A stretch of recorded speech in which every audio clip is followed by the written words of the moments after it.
Hey everybody, how you doing? Kelly's Mini Talks. I'm talking about stuff that is happening right now in the real estate business. I'm still working, I'm still busy. I gotta do it while I'm driving down the road.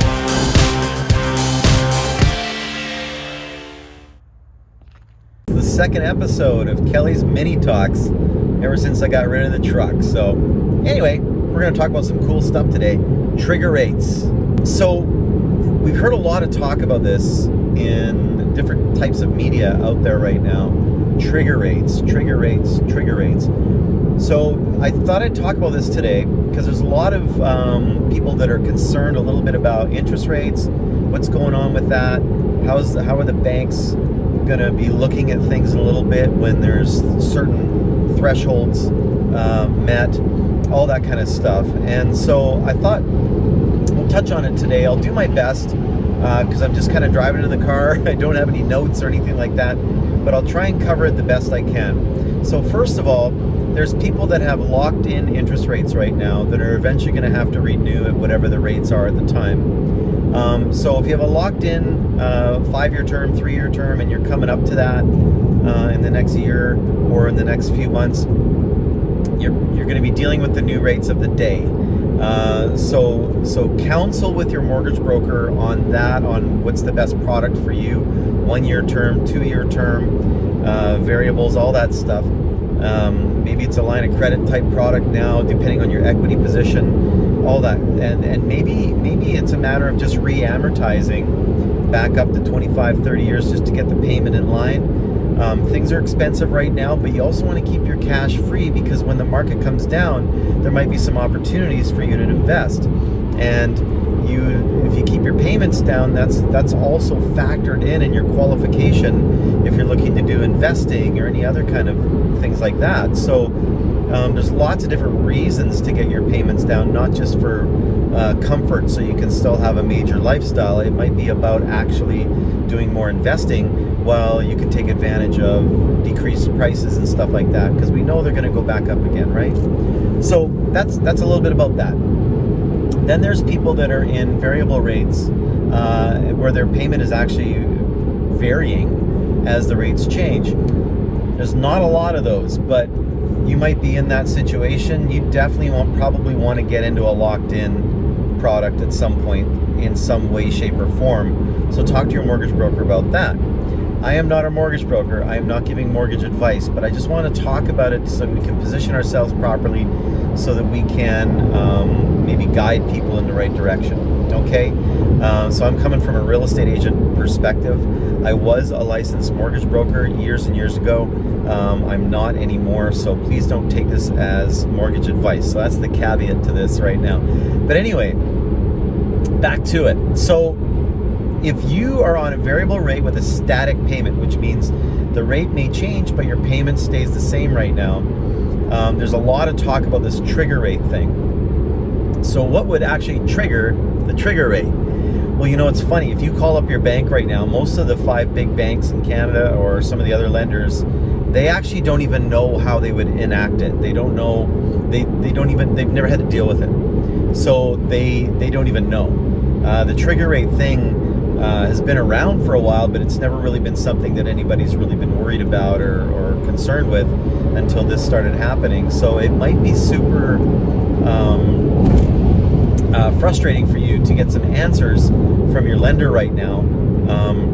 But what I would do, if you're on online banking and you have access to your online file and you can check out where your mortgage is at and stuff like that, you can see what's going on with your payments, how much is hitting principal, how much is interest, and you can also see if, because there may come a point where your payment is actually not hitting any principal at all, and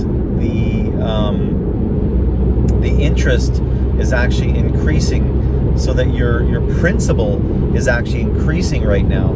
So you need to know where you're at there. If your principal is increasing and it's maybe increasing to the point where it's actually higher than your original mortgage amount, there may be a trigger that happens with the bank. You may be that type of file would maybe be triggered, but anybody else, it would be tough because I don't think, like, who's gonna determine value, who's gonna determine where the mortgage is at as a percentage of value, right? Like, who's gonna determine that? Is the bank gonna all of a sudden contract an appraisal company to do 500,000 appraisals with all the mortgages they have to find out if they need to trigger whether or not someone's at risk with their equity position, and then decide on which files they're going to start talking to people about? Hey, you need to do a lump sum payment. Hey, you need to increase your payments. Hey, you need to do this. So it's kind of unlikely that a lot of people actually would be affected by that, in my opinion, just from kind of how I see things working out kind of logistically. Does that make sense? So I don't really see that being a major issue where all of a sudden all these people are going to be asked to increase their payments, but that could very well happen. It might be a conversation of locking in on a 1-year term at a rate. It might be saying, hey, I want to keep my payment here, but I want to do a lump sum of $150 a month on the 15th of every month. Take that out. Like, this might be your conversation with the lender. Do that so that I don't get at risk with my equity and I keep hammering equity down instead of increasing your payment. Because if you want to do other things with your money and with your ability to get credit, whether it be get an investment property or do something else, maybe even help your kids or something, they're going to look at your payment amount. That's going to factor in your qualifications. So if you actually change the payment amount, increase that, then that could affect your qualification on things. But if it's a lump sum thing, it's kind of a hack because it's in behind everything, and it's not going to factor in your payment obligations. It's kind of a voluntary thing. So does that make sense? If you want any more clarification on these things, or you want to have some conversations, I've got people you can talk to, and also feel free to reach out to me and let's talk about these things. But anyway, back to it. So there's lots of different ways to handle these situations, whether it's re-amortizing, locking in on short-term loans so you can freeze that mortgage rate amount. There are a lot of people who still keep the faith with the variable thing, because over the last 40 years, the variable rate mortgage has won out over time as the best product for people to take. So you'll talk to a lot of mortgage brokers like that. They'll look at the stats and that's what they believe, a lot of them. But everybody's situation is a little bit different. And so you got to look at the whole picture, and you've got to talk to people about the whole picture and understand everything and what future goals they have, all that kind of stuff. Gas has gone up, buying milk has gone up, buying eggs and meat has gone up, right? Prices have gone up on a lot of things right now at the same time, and here we're seeing the potential for mortgage payments to increase for people in existing products, and here we are trying to fight inflation. So it seems like this whole oxymoron kind of situation, but there is some validity in the math and the economics of it all. But if you're buying right now, if you're looking to buy or you're looking to make a move, we can do the numbers. It's important to do the numbers. Realtors, do the numbers with your clients. Sit down with them. Book appointments. It's not a waste of time to do these appointments. It's not a waste of time to sit down with people and actually just do the numbers. Calculate things out. Because I think you'll find in a lot of cases right now, purchase prices from the spring to purchase prices in the fall. I'm talking we're mid to end of October when I'm talking about this right now.